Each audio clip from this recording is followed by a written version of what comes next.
Hey, what's up guys? So welcome to my YouTube channel. This is the first video that I'm doing for an illustration. I am working at this particular piece. I'll be doing 50 illustrations. Kizungu ngumu. Anyway, so what we're doing today, this particular, I want to transform this image, a picture. I want to transform it into a vector art. I'm also learning new techniques on how to color grade my work, and so let's dive into it. So today, this particular case, I'll be transforming that image to this one. So the brushes here, I had already made a sketch. Dive in, haraka haraka. I used a pen tool to trace back for the face part. Pen tool. Okay, now after pen tool, I did my colors, so I'll be going systematically showing you how to do that.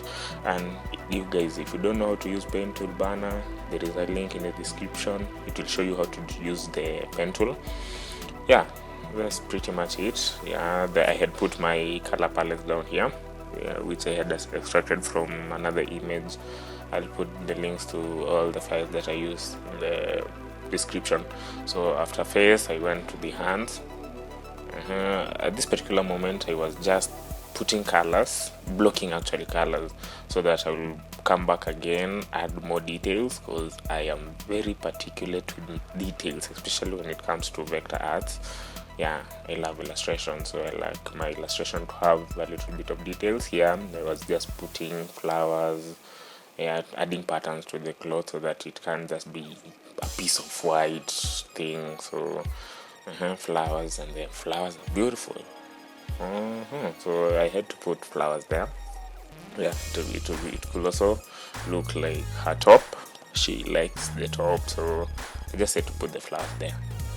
It was easy thing. I just drew using a pencil tool ni kitu rahisi kutumia pale bana. Alafu I picker for picking colors. I did some adjustments the colors so that they could match the theme of the whole thing. That was a butterfly, but I noticed it was a butterfly later, so I decided let me just continue with the flowers and some little bit of abstract shapes that look like flower, especially when you have a flowery cloth and it falls, you can't see it as a flower again. So after that, I do patterns here and there, drew the white thing here and there. Pretty much I was just using the color picker and pencil. After that, I zoomed out and looked at it. I always draw and zoom out to notice any changes or any particular mistakes I've made. After that, I zoomed out, locked everything else, and started grouping my flowers. After grouping my flowers, I went to another step. You don't have to draw the flowers, you just copy them and paste them and drag them here and there using Alt option if you're using a Mac, and the drag or the selection tool. After that, I always lock my layers. After doing anything, I lock the layers. Sorry for that. Okay, after that, I had to block the color for the top that she was wearing this particular photo. I tested some other colors and came back, settled with it was a shade of purple. Yeah, there. That was the color. You'll see it on the final project. The final thing, not project. Anyway, I treat all my work as projects, especially art. They're all projects actually. They make you learn things, so interact with Illustrator or other. Yeah. So in this particular case, now after adding the blocking colors, I came into a details. There I was doing her nails. She likes yellow, but at this particular picture she wasn't wearing yellow Q-Tex or whatever. Do you guys? Anyway, I know people will start complaining in the comment section. Whatever you say. Anyway, I had to add in yellow. Yellow is actually a delicious color. Anyway, it's associated with a cow and kitu kama si yellow ijaiva. Anyway. Yeah, so quad shade, we're gonna add shade up and pale, yeah, like there. if the blocking color was dark, adding shades needed lighter colors to show the difference of the contrast. Or yeah, so my color picker, adjusting colors here and there. Actually, these were primary colors that I was using, but I had to adjust back to make sure that I block the colors correctly. Anytime that unless you're designing logos or anything, but mostly when doing portraits, you need to make sure your colors are okay, are matching, they're not shouting or they're not all over. So I had to add details there. I was adding a shadow that the hand could cast on the neck. You can see on the picture. Yeah, there I could have done the rosary, but I just wanted to put a highlight to show the neckline or the collarbone. So I had to put that particular shade there. A color picker, actually everything color picker, pencil, pen tool, color picker, pencil, pen tool, and mostly these thick strokes I did them using brush tool.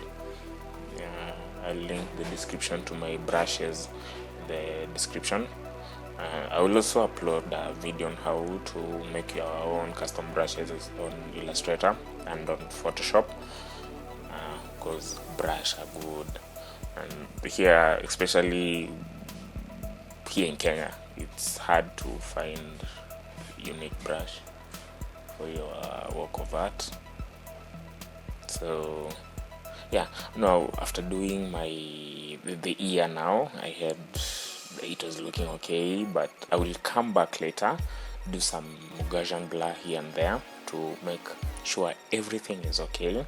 But I won't touch the hair. I want the hair to just be that, the way it looks.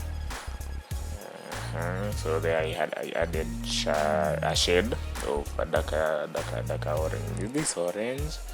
I was doing the nose.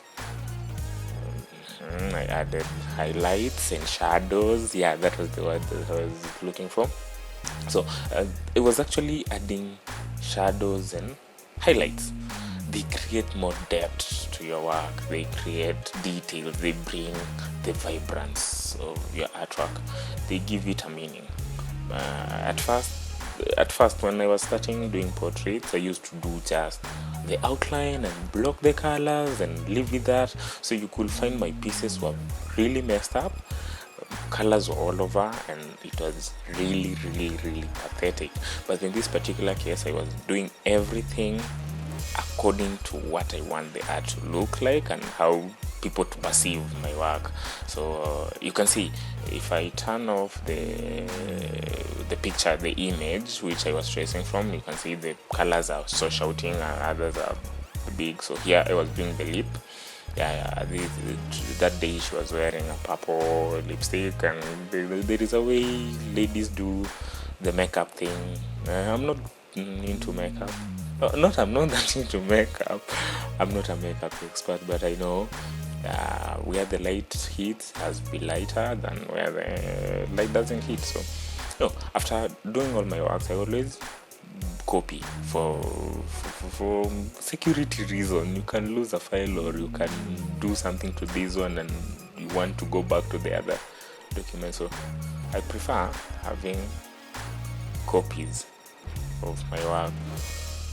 So there I was doing the Gaussian blur. I always balance the Gaussian blur and make sure everything is okay for all my work. So you can see after you do Gaussian blur, in most cases you'll find the shades will spill all over your work. So I will show you another trick to do to clean all your artwork later.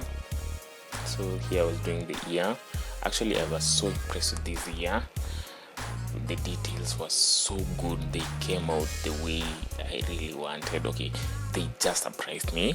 I wanted something good, and it just came out spectacular. Where? Spectacular. Anyway, I'm talking so fast, and it's because I had also edited the video, and it's actually running so fast, so I decided to add the audio later. I could have gone with music, but I just wanted to put my voice in there. It's it's my YouTube channel, and I can do whatever I want. Yeah, and for you artists out there, do whatever you want. Let no one dictate for you how you should draw, learn from the best and do the best, and be impressed with your work. This is something that I'm teaching myself. I'm actually getting to know my strengths and my weaknesses as far as illustration is concerned, because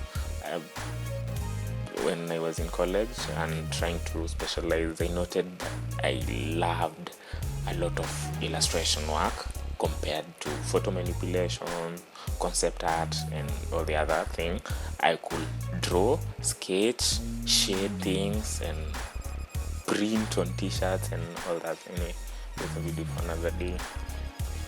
So after that, after doing all these, I always lock my layers and arrange them so that I don't lose data, or misplace anything, or place another layer that is not supposed to be on top of each other. So here was adding clipping mask.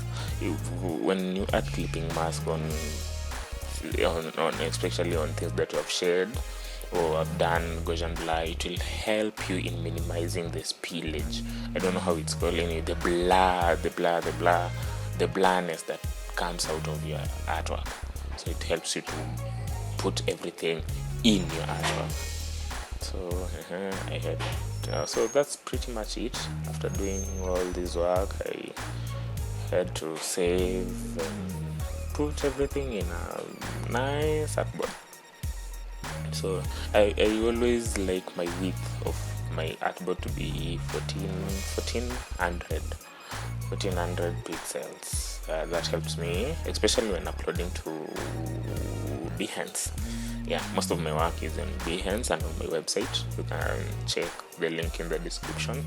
So these are final touches, and that was pretty much it. And I saved my work, and this is the work I did. You can find the whole picture. And this is Photoshop. I dived into Photoshop to do some tidiness, make sure everything is clean.